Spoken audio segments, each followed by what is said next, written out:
ठीक है ना।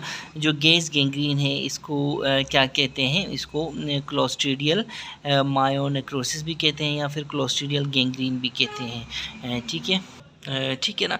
और याद रखें हमने जो नॉन क्लोस्ट्रीडियल, तो क्लोस्ट्रीडियल गैंग्रीन है ना, तो नॉन क्लोस्ट्रीडियल गैंग्रीन जो थी उसको हम क्या क्या क्या कहा था हमने, नेक्रोटाइजिंग फेशियाइटिस, जो कि हमने पिछली वीडियोस में पढ़ी हुई है। ठीक है ना। देखो gas gangrene is a severe form of gangrene, यानी कि टिश्यू डेथ को कहते हैं ना गैंग्रीन, जो किसकी वजह से होती है, जिसकी कॉज क्या है, इसकी कॉज है क्लोस्ट्रीडियम परफरेंजिस, जिसको क्लोस्ट्रीडियम वेल्ची भी बोलते हैं। ठीक है ना।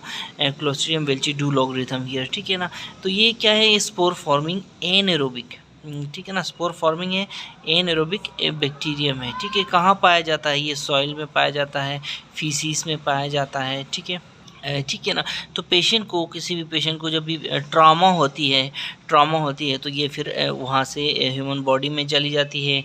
जैसे मिलिट्री वूंड्स नहीं होते और मिसाइल वूंड्स, मिलिट्री वूंड्स में ये गैस गैंग्रीन में क्लोस्ट्रीडियम की जो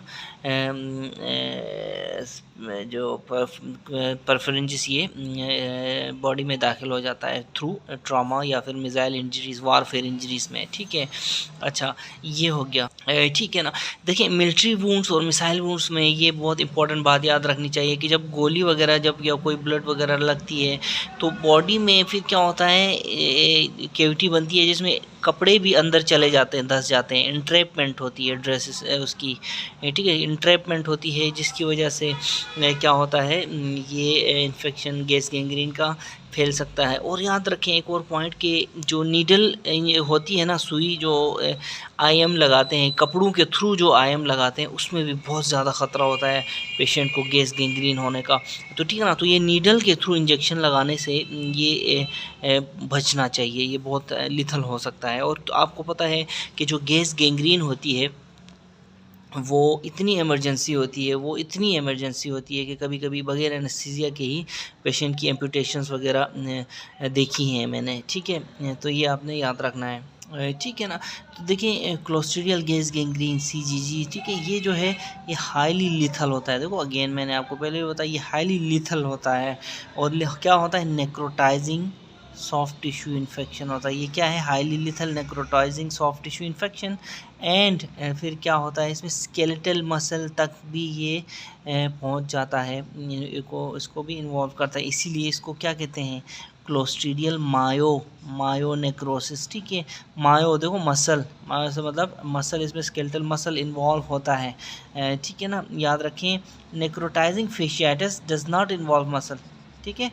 नेक्रोटाइजिंग फेशियाटिस है जो मैंने पहले भी कहा, ये नॉन क्लोस्ट्रीडियल जिसको बोलते हैं, उसमें मसल इन्वॉल्व नहीं होता, जबकि गैस गैंग्रीन में मसल इन्वॉल्व होता है। तो नाम से याद रखें क्लोस्ट्रीडियल का मतलब clostridium the bug, मायोनेक्रोसिस the muscle. ठीक है ना।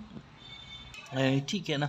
तो इसमें फिर ये मायोनेक्रोसिस मतलब मसल की नेक्रोसिस, यानी कि टारगेट टिश्यू भी, ये आपको नाम, ये इस नाम से आपको कॉज का भी पता चलता है और टारगेट टिश्यू का भी पता चल जाता है। देखो पेशेंट जो होता है इसमें, जिस पेशेंट को क्लोस्ट्रीडियल गैस गैंग्रीन होती है, इसमें पेशेंट जो होता है सेप्टिक हो जाता है, रैपिडली सेप्टिक हो जाता है और प्रोफाउंडली सेप्टिक हो जाता है। क्यों? क्योंकि एक्सोटॉक्सिन क्या करता है, एक्सोटॉक्सिन जो होता है ना, that leads to rapidly spreading muscle necrosis. Exotoxin क्या कराता है, रैपिडली स्प्रेडिंग मसल नेक्रोसिस कराता है। और ठीक है, फिर साथ साथ में इसमें क्या होता है, स्किन डिस्कलरेशन होती है, स्किन एडिमा होता है और स्किन क्रेपिटस भी होता है। ठीक है ना। डिस्कलरेशन, एडिमा और क्रेपिटस आपको नज़र आएगा इसमें। ठीक है। फिर जो है क्लोस्ट्रीडियल गैस गैंग्रीन की ट्रीटमेंट क्या है, अर्जेंट, ये अर्जेंट का वर्ड बहुत इंपॉर्टेंट है इसमें, अर्जेंट। फिर वाइड का भी बहुत इंपॉर्टेंट वर्ड है, वाइड सर्जिकल एक्सीजन करनी होती है। ठीक है ना, पेशेंट की जान बचाने के लिए, otherwise there is no chance. मैंने अगेन आपको कहा कि एनेस्थीसिया के बगैर भी हमने एम्पुटेशंस देखी हैं क्लोस्ट्रीडियल गैस गैंग्रीन के केसेस में। फिर साथ में हाई डोज एंटीबायोटिक्स, यहाँ पे पेनिसिलिन, बेंजाइल पेनिसिलिन, ठीक है, साथ में मेट्रोनिडाजोल, फ्लेजिल मैंने आपको कहा था कि क्लोस्ट्रीडियम एक क्या है, एनएरोबिक बैक्टीरियम है, ठीक है।